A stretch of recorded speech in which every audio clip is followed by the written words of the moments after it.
Right, welcome back to the Davy Brown 990 restoration. For those of you new, my name's Barry. Today we're going to put the PTO on the back of this. It's absolutely blown a gale. So I'm going to have to open the door to get some light in there so we can see what we're doing.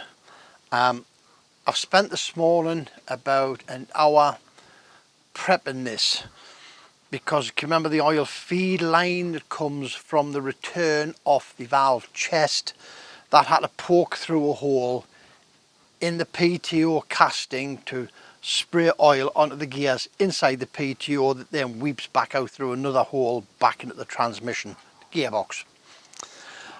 Well, obviously mine got damaged and it was out of position, so I put it right as best I thought I could, but I knew it was never going to line up and come through that hole on the first attempt.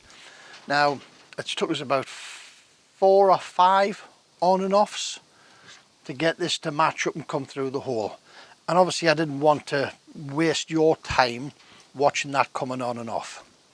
So what we're going to do, I've got a trolley jack because my engine crane is in my other storage area and I haven't got a way of getting it down here sensibly. So I've got a trolley jack, lump of wood on top that we can lift things up with and put it in position. The PTO is extremely heavy. You probably could manhandle it on if you knew everything was lined up to start with. Chances are the hydraulic pump drive gear is not going to be lined up. So we're going to get the cardan shaft lined up and engaged in the PTO drive. We have got set up on the front of the engine here a socket and a set of extension bars out. If I need to turn the PTO at the back, the easiest way to do that is to ask Debs to come in and rotate the engine at the front. It's not going to take a lot. The gearbox is in, it is in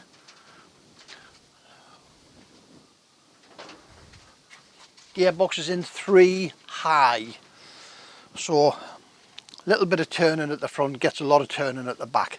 And bearing in mind you only wanted to move 1 tooth on that gear wheel, don't you? So because that's the most that can be out is they'll be facing each other, so you only need to go basically half a tooth really in it and get it to slide on. Okay, as I say, it's blown a gale. God knows how much of the audio you're going to get once we get this door opened and we get things sorted out. However, we'll get that done. If in the edit the audio's not the best, then we'll play a nice bit of music, won't we? Right, let's get set up, let's crack on and get the PTO put back on. Back in a minute. First thing we've got a gasket here. First one we're going to do, I'm going to put a ring around here of Loctite 515.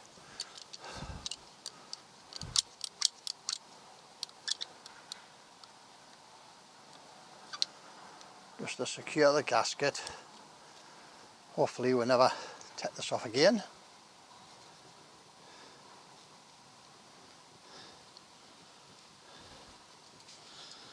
Up the diddles.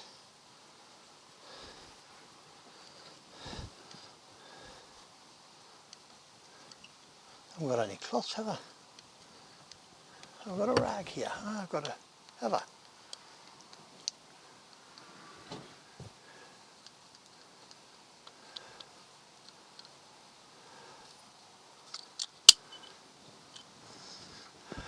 Right.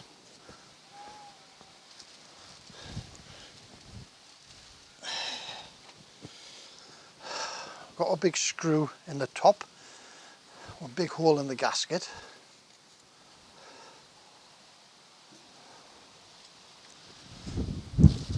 Helps you put it on the right way, doesn't it? Huh?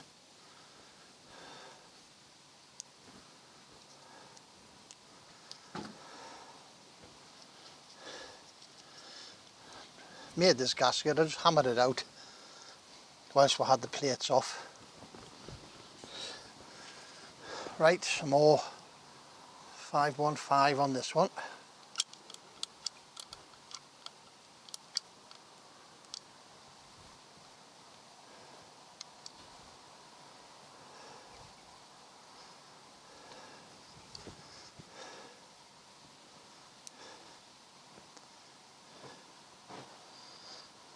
I'll just go around, make sure I've got enough cover on to give it a decent bead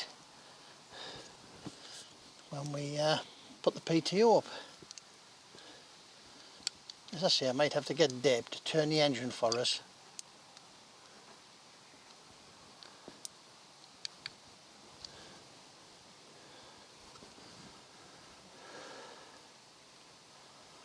Lovely day, but by God, it's blown a gale.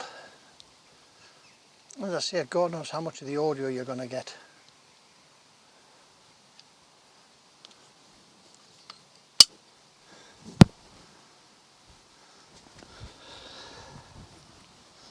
Okay, got me two locator bolts in place.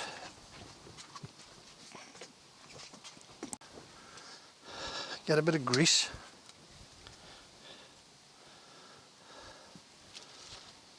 Slap a bit of grease into there.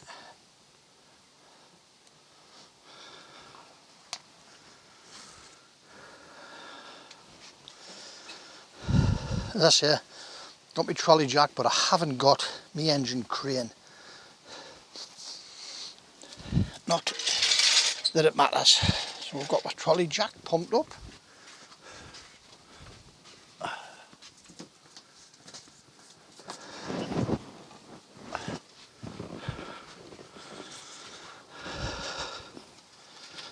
Just got the end of a plank of wood. Haven't said that's a canny plank, but it's a plank. I'm just going to sit that on there.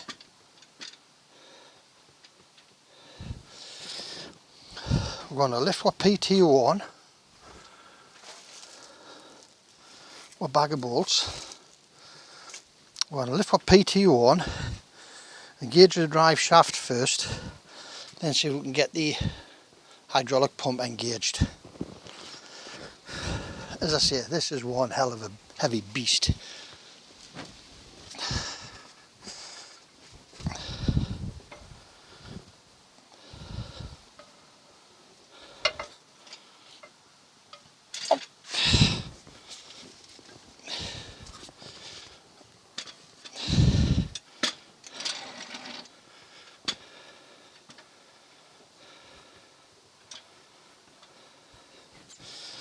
Okay.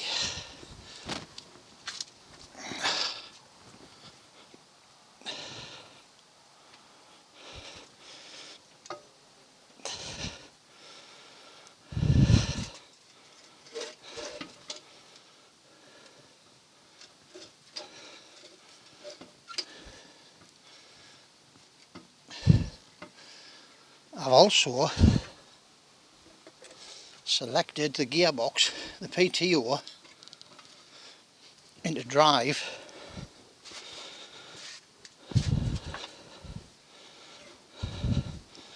so we can rotate the outer shaft, get the drive shaft to rotate with it.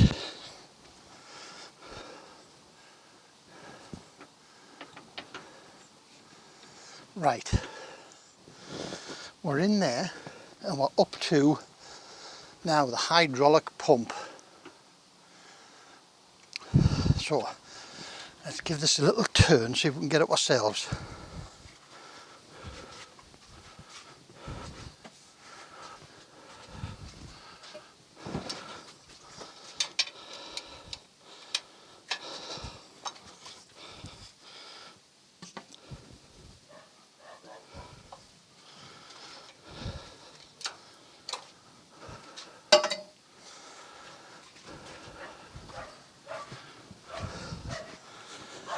Okay, so we can get this to go in. No, I think I'm going to have to get Deb to turn the engine. 2 seconds, I'll be back. Again, if you just hold that end and then push that end down towards the floor, give it a second. Go on then. That's it. Beautiful. Bloody beautiful. Without you, I could not have managed that myself. That's why people get married. Whatever. Wait a minute, just... Right, well, I must admit, that was a damn sight easier than I thought it was going to be. So, let's get a couple of bolts in.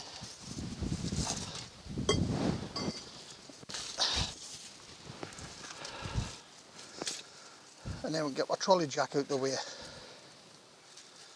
Hopefully our axle stands is going to take, it should take the weight, a 3 ton. But they're cheap. They're cheap.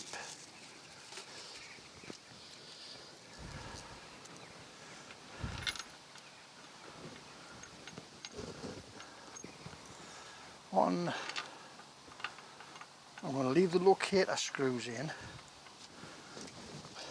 till I've got some of these tight. Ideally I would like to have 4 tight.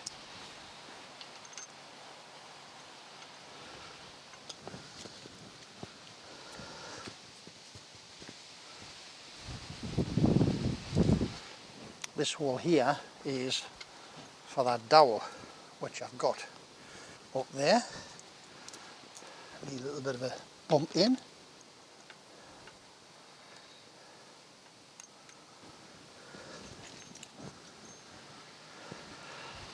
These are 5/8 AF.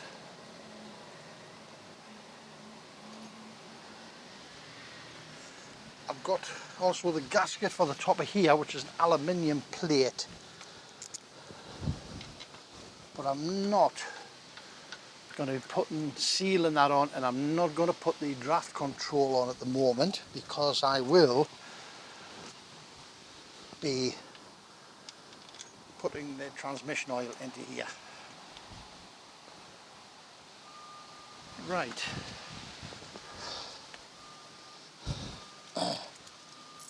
Now, let's have a look. Let's get our socket. 5/8.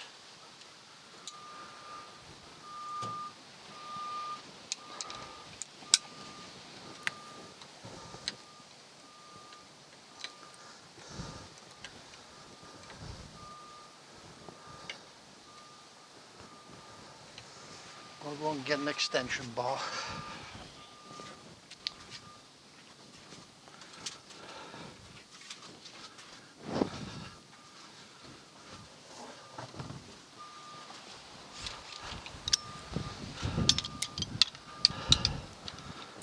I'm not going to tighten these up by a machine.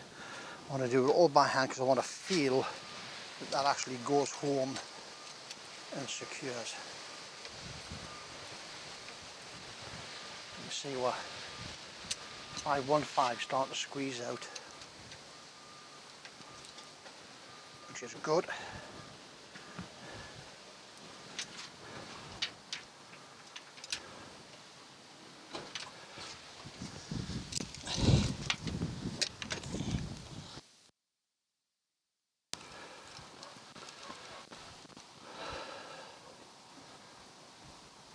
Right, got 3 tight. I think we can now withdraw our support system. It's already off anyway, to be honest with you.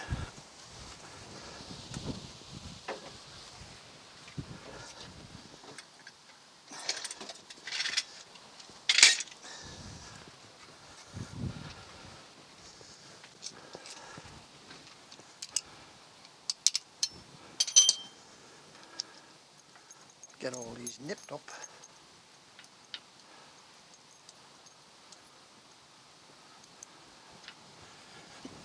Half-inch socket, no, half-inch ratchet even.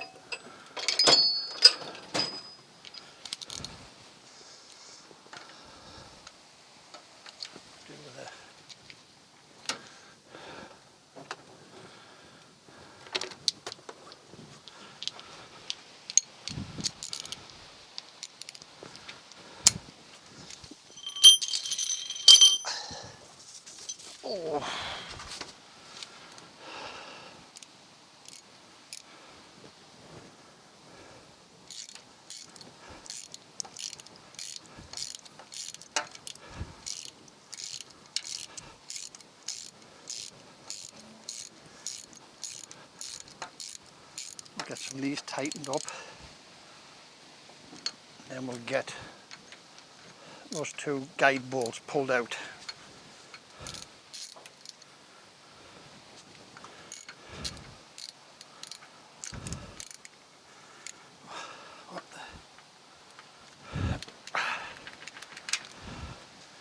For whatever reason, that socket doesn't want to go past there.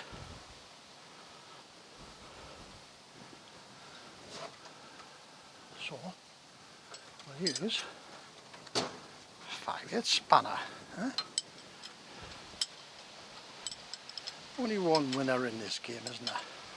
And that's me.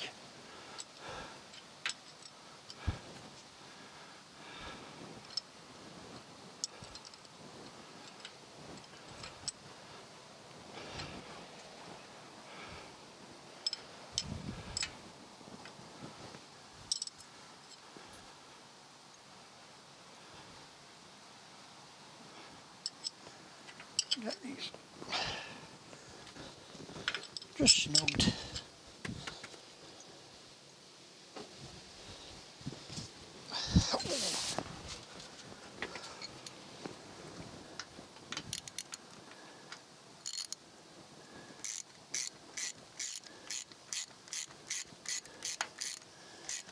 There's another big lump off the workbench, isn't it? A bit more space.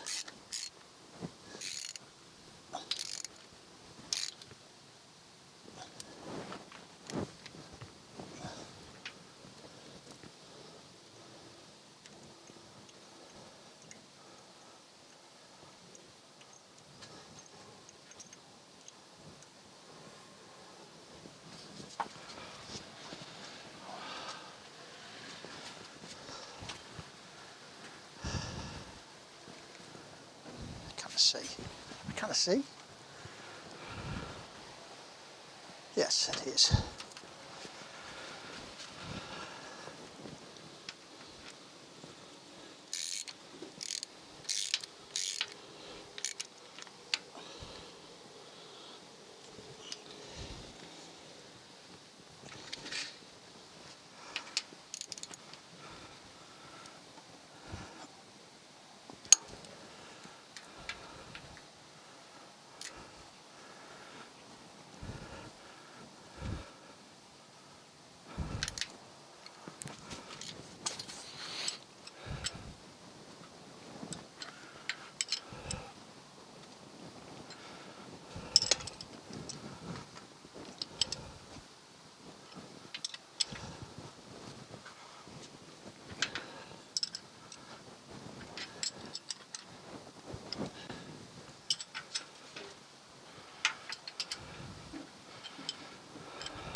Job's a good one. Okay.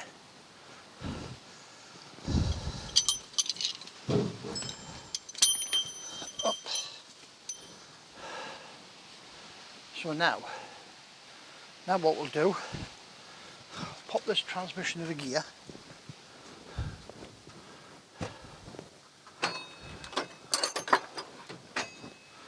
Just pop a punch in there for the minute.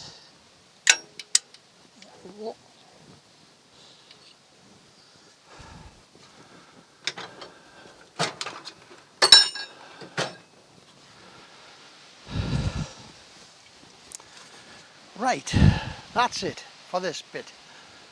Now, let's get tidied up, get the door shut. Oh, one little one, I'll show you this before we go. So last night, in a short video that I did for Phoenix Rising from Australia about his gear sticks, he's having problems with his. And that the last video was purely and simply just to show Phoenix what the bottom of a gear stick should look like and what to look for when you strip it. I mentioned I greased the sockets in mine, the ball and sockets, and Coleman said you put grease in the balls. So this is what I mean, Coleman, by this. I'm going to show you my gear stick. Here we go. So there, underneath my rubber cover, I fill my little cup in there with grease. That way, if that rubber decides to leak or there's water gets down past the gear stick, hopefully the grease in that socket's going to stop it getting into the gearbox or causing any corrosion over the top end. Right, let's get tidied up and sorted out. Back in a minute. It's a shame, it's such a beautiful day outside, but you hear this door rattling like hell just because of the wind. So see, don't know how much audio you got there, God knows. Let's have a quick look at where we are. So there we are, PTO on. As I say, there's my aluminium gasket that covers this. I've knocked this into neutral. I am not going to put the draft control back on here at the moment because I'm going to pour the oil in here to fill the transmission. It's going to be quicker than trying to put it through the little inch bung up there. And I'm standing here telling you that it's finished, and I've just noticed I haven't pulled my guide bolts out. So I'm going to pull my guide bolts out now, get that done. Alright, back in a minute. Right, that's it. Quicker than I'd thought. As I say, doing that last little clip, realised I hadn't pulled out the guide bolts. So done that, guide bolts is out, everything's bolted up now. We'll give it a wipe down, job done. I wish it had just been not as windy. It would have been nice to have had the garage door open all the time. Use the sunlight because it's nice and warm. When you're down there, it is nice and warm, but it's just blowing an absolute gale. Right. Thank you very much for joining us. As always, your time is greatly appreciated when you come to see what we're up to. I hope it's been useful. I know watching Shane's video about putting his PTO back on helped tremendously, and it does. And I know fine well if you're about to do a job, there's nothing better than sitting down watching somebody else do it first. Let's face it, at the end of the day, all of us who tinker with tractors, there's a very, very big percentage of us are what we call activist learners, which means we like to get stuck in and get it done rather than sit and read a book, which is a theorist style of learning. But anyway, we're done for the day. That's that back on. I hope it's been useful to you. Remember, if you've got any problems, if you're messing on with your PTO on and off, I did that with a hydraulic jack and a plank of wood because I do realise not everybody's got engine cranes. But I also had the problem of I couldn't get my engine crane down here without doing an enormous round trip to grab a trailer. And I also realise that not everybody's got an engine crane. Nearly all of us will have trolley jacks though. But you've got to be careful, right? That is an enormous lump. It is extremely heavy. You have to find the balance point very, very quickly. And you have to get it onto those guide bolts quick, because the last thing you need is getting your fingers nipped in there or it falling on your toes. Right guys, thanks very much for visiting. We'll see you in the next one. Remember, don't overthink it. It's only nuts and bolts. See you in the next one. Ta-da now.